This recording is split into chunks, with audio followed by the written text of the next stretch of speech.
I would like to introduce our first speaker, who kind of kicked the day off for us. He is a fellow broadcaster. I love his heart. We are in a movement which occasionally has some hard edges, and we've all seen them. And I think it's important that we have some of those hard edges in place out there. Sometimes you have to take the more unpopular stand, you have to have the harder fight. But I think there's a way to be strong while also tremendously exhibiting a love for people, a real empathy for what it was like to be religious, and what we need to do to be able to change minds and help people. And our first speaker is a guy who is one of those dudes. He's just got a real heart for others. He is about conversations instead of accusation. He doesn't pound people over the head. His show, Dogma Debate, is listened to all across the globe. It is a hugely successful internet radio show that if you have not heard, I think he's also on several FM stations. He can clarify that. If you haven't heard it, I encourage you to do so. And he's our first presenter. Would you please put your hands together and give a warm welcome to Mr. David Smalley.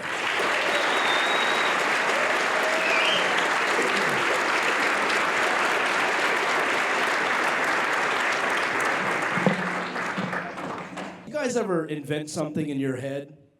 Like you think of something, you've got this awesome invention, and you're like, oh, this is gonna change the world. This is gonna be awesome. I'm gonna change the world with this. Nobody knows about this yet. And then you go to the computer and find out somebody else did it. Yeah, me too.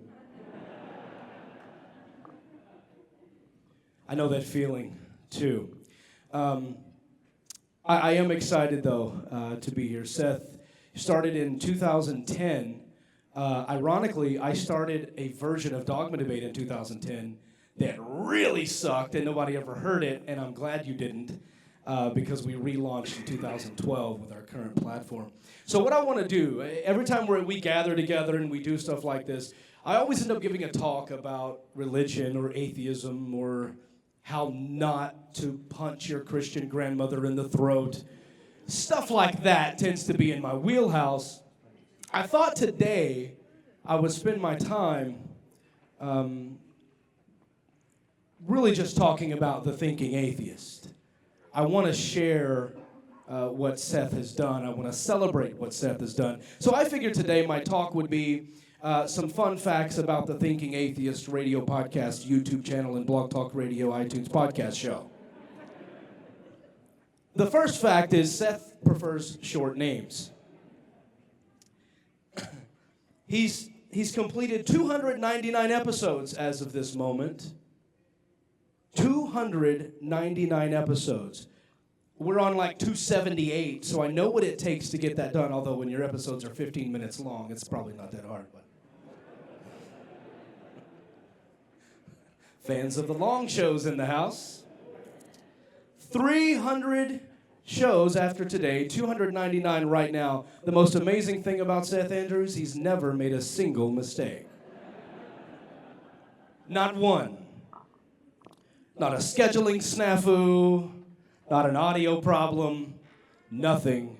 Absolute perfection is what you get with a Thinking Atheist. Another thing that Seth often likes to brag about on his show, many people don't know this, but 100% of Seth's listeners are logical skeptics. And I believe he'll share with you his inbox if you don't believe him. Another interesting thing about Seth's show, he never has the same guest on more than one time. He always keeps it fresh.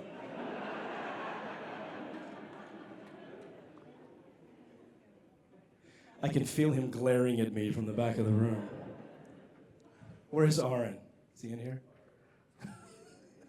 You like seeing your face on that, don't you? Another interesting fact about the Thinking Atheist, Seth actually doesn't like the name of his own show. He often gets introduced as the Thinking Atheist. We hear that a lot. We heard it tonight. And he always has to come up and say, no, please.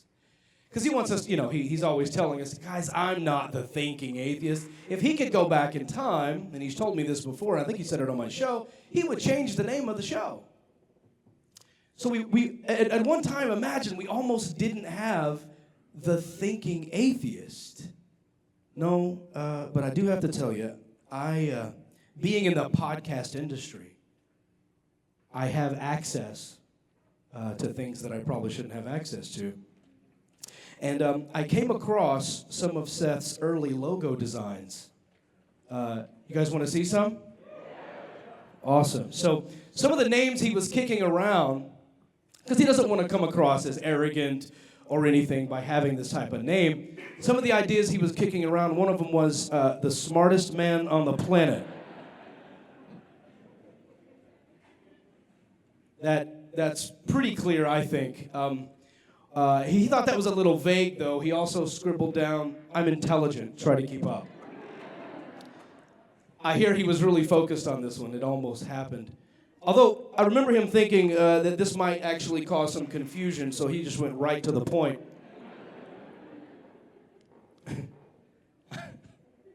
He's just shaking his head. Long titles can be confusing for people, so he played with this one.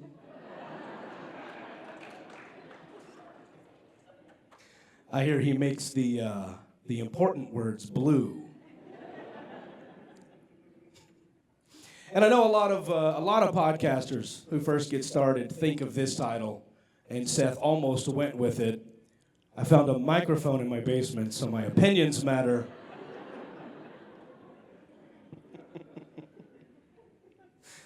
I told you I was going to have fun. Look, if the room was empty, same presentation. This is for me. You guys want some more fun facts about Thinking Atheist? Awesome. A lot of us have seen Seth. He does beautiful videos. His videos are so well produced. There's nobody that matches his quality. And this is often how we see Seth Andrews. But I have a studio. I know what it takes to run things. And every time I see him like this, I always go, what's he hiding?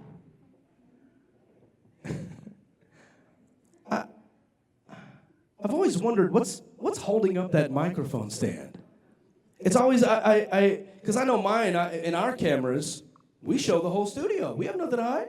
We have him clamped to a desk. But I don't know what he's doing with this. And so I did find one image that had actually been zoomed out. Here's actually what's going on.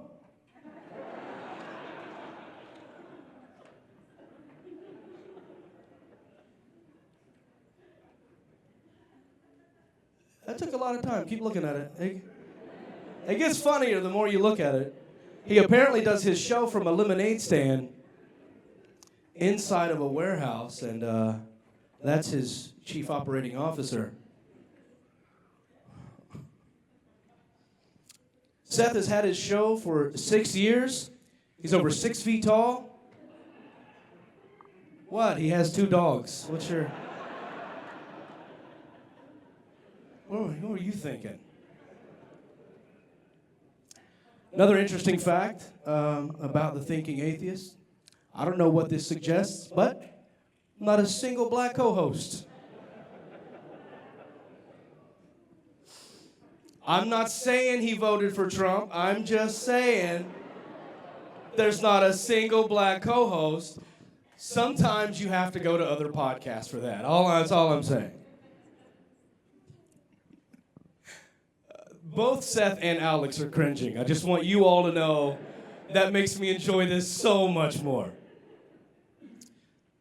This is a little bit of trivia for you. Seth didn't realize there was no God until he was how old? 30. We hear some, you're wrong, it's actually 64. He was 64 when he found out. Oh, you know, I gotta give Seth a lot of shit because he's done so much for so many people. His charity work has been amazing. It's really an honor to be here. As a matter of fact, I have to say, I actually credit Seth for activating Talissa. This is my daughter, Talissa. She's actually here in the front row. But Talissa, I tried to find a picture of her without an animal. You can't. It was between this and a chimpanzee, and you can see more of her face in this one.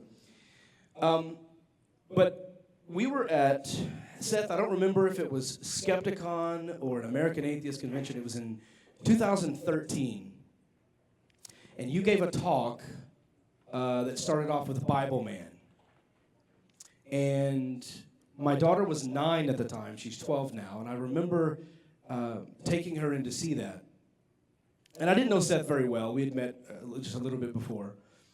And he was explaining how the religious tend to get them while they're young. In his presentations, who here has not seen Seth give a live presentation somewhere? Anybody?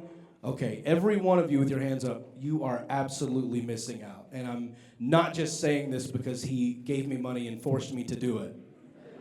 I'm kidding. I'm serious. His talks are phenomenal, and they're powerful. I like to do mine more educational. Here's how operational. Here's how we can come together.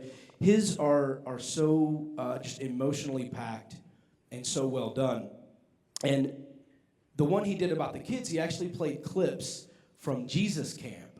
And I think you know what talk I'm thinking about here. And Talissa was sitting right next to me, and until this moment, she had always been like, yeah, Dad's an atheist, and yeah, activism is a word, and yeah, Dad's always in the studio doing stuff. But she never understood why. And when he played the clips of the little kids and the way he was talking about it, she tugged on my shirt and looked up at me and said, Daddy, that makes me mad. And I said, me too, sweetie. That's why we do what we do. And from then on, she's always completely understood why we do what we do, and she's always wanted to be involved. So, Seth, I can't thank you enough for making that happen. To be honest with you, Seth sets the bar for class, for professionalism, and for longevity to be able to continue to do this day in and day out for so damn long. So, Seth, thank you for having me here today, but most of all, thank you for making the second best atheist podcast on the planet. Thank you very much.